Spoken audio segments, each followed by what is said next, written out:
auxquels nous sommes confrontés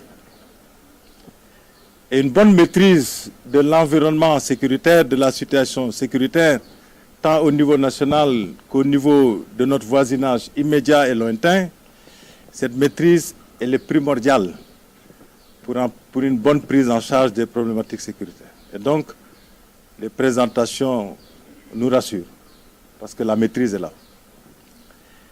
Ces présentations nous ont rassurés également, parce que la vision qui est partagée est très claire, elle est très pertinente, très réaliste. Les stratégies, les concepts, les plans sont tous pertinents, très réalistes et permettent à terme de prendre en charge les enjeux sécuritaires qui ont été partagés avec nous.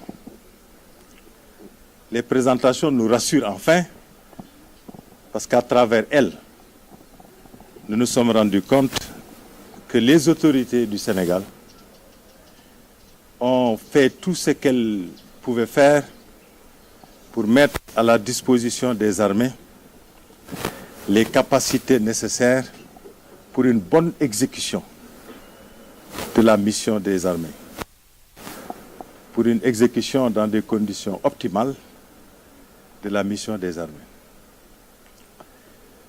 Aujourd'hui, je puis aussi vous dire que les autorités actuelles de notre pays sont inscrites dans la même dynamique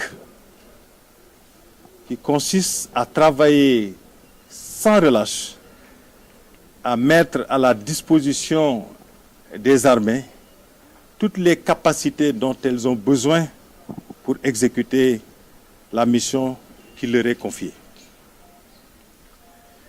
Les gaps capacitaires qui ont été partagés lors de ces présentations seront adéquatement pris en compte par les nouvelles autorités pour que l'armée sénégalaise soit une armée opérationnelle à même d'exécuter de manière optimale la mission qui lui est confiée.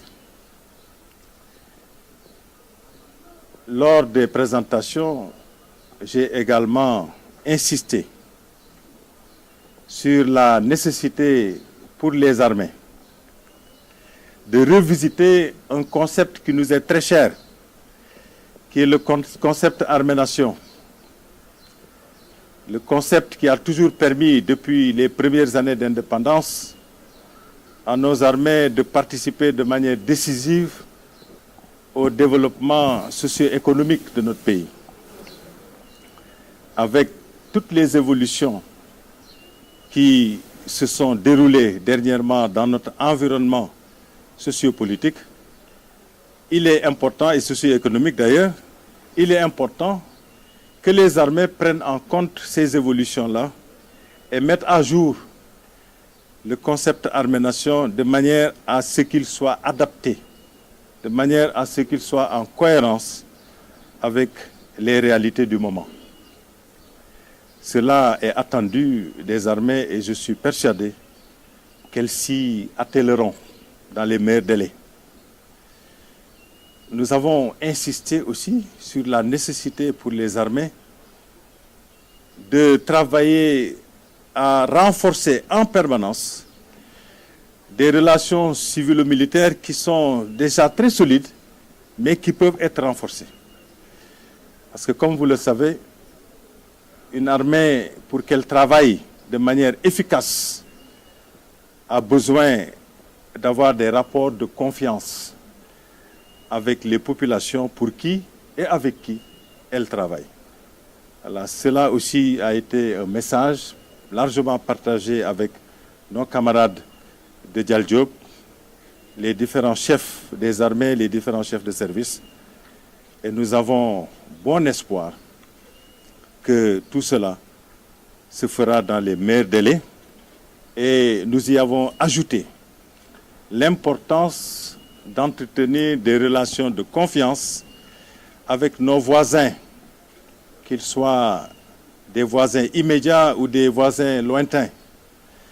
Parce que comme vous le savez, la sécurité du Sénégal est intrinsèquement liée à la sécurité de nos voisins. Et nous devons collaboration, de coordination et de coopération avec les institutions militaires de la sous-région. Voilà, en résumé, ce que j'ai eu à partager avec le commandement des armées, que je remercie du fond du cœur pour son engagement, son professionnalisme, sa discipline. Merci beaucoup.